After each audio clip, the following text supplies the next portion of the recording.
በጊኒር ወረዳና ራይቱ ወረዳ አዋሳኝ ቦታ ላይ የሚገኝ እንዲሁም ደግሞ ለዌብ ወንዝ ገባር በሆነው ጨልጨል ላይ እየተሰራ የሚገኝ የጨልጨል መስኖ ፕሮጀክት ነው።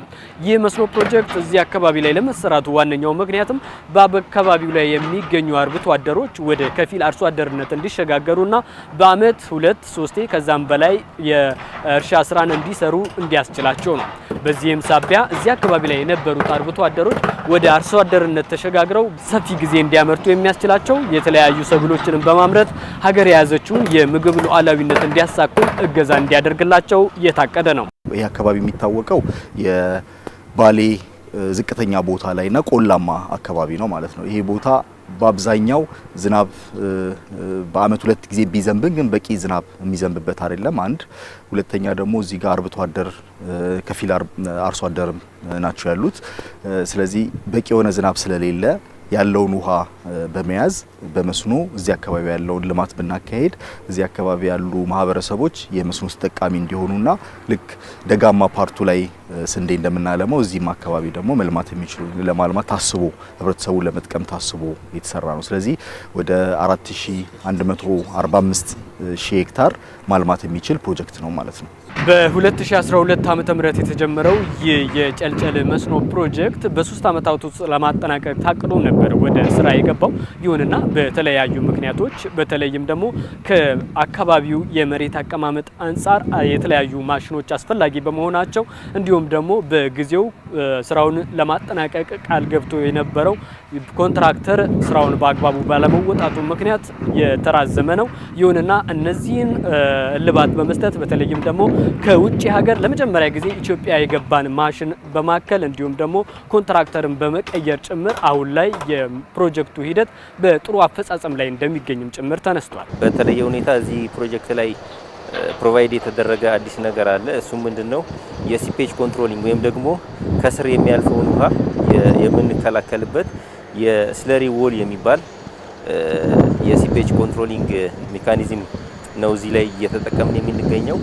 ይሄ ስለሪ ዎል ሌሎች ቦታዎች ላይ እየተሰራበት ስላልሆነ ማሽኑ ስራው ኦፕሬት የሚደረገውም ስራ በውጪ ባለሙያዎች ነው የሚሰራው። ማሽኑም ከውጪ ነው የሚመጣው። ብዙ ወጪ የሚጠይቅ ነው። አዲስም ከመሆኑ ጋር ተያይዞ ይሄ ስራ ረጅም ጊዜ ወስዷል። ራሱ ማሽኑን ማምጣት እንደዚሁም ፕላንቶቹን መትከል፣ ስራውን ማስጀመር፣ የሎጂስቲኩ ስራ ብዙ ጊዜ ወስዶብናል። ከዚህ በፊት ሌላ ኮንትራክተር ነበረ ይሄንን ፕሮጀክት የያዘው።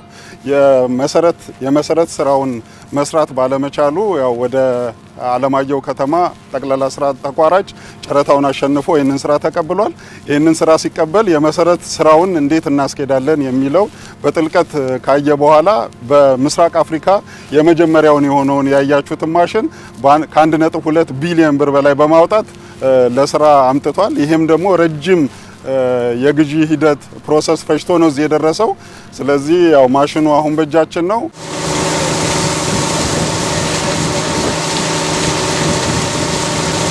አሁን ያለበት ስታተስ ጥሩ ስለሆነ በዚሁ ፍጥነት ትሪትመንት ፕላንቱን ምንድነው የፋውንዴሽን መሰረት ስራውን በማጠናቀቅ የግድብ ሙሌት ስራውን በፍጥነት ለማጠናቀቅ ነው ያሰብነው።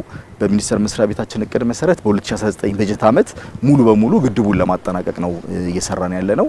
የጨልጨል መስኖ ፕሮጀክት ሙሉ ለሙሉ ሲጠናቀቅ ከ4145 ሄክታር በላይ ማልማት የሚችል ሲሆን እንዲሁም ደግሞ ከ8500 በላይ የሚሆኑ አባወራዎችንም ተጠቃሚ ማድረግ ይችላል። ይህንን ታዲያ እውን ለማድረግ ፕሮጀክቱን በቶሎ ለመጨረስ በተለይም ደግሞ በ2019 ዓመተ ምህረት አጠናቆ ለአገልግሎት ክፍት ለማድረግም በትኩረት እየተሰራበት ነው።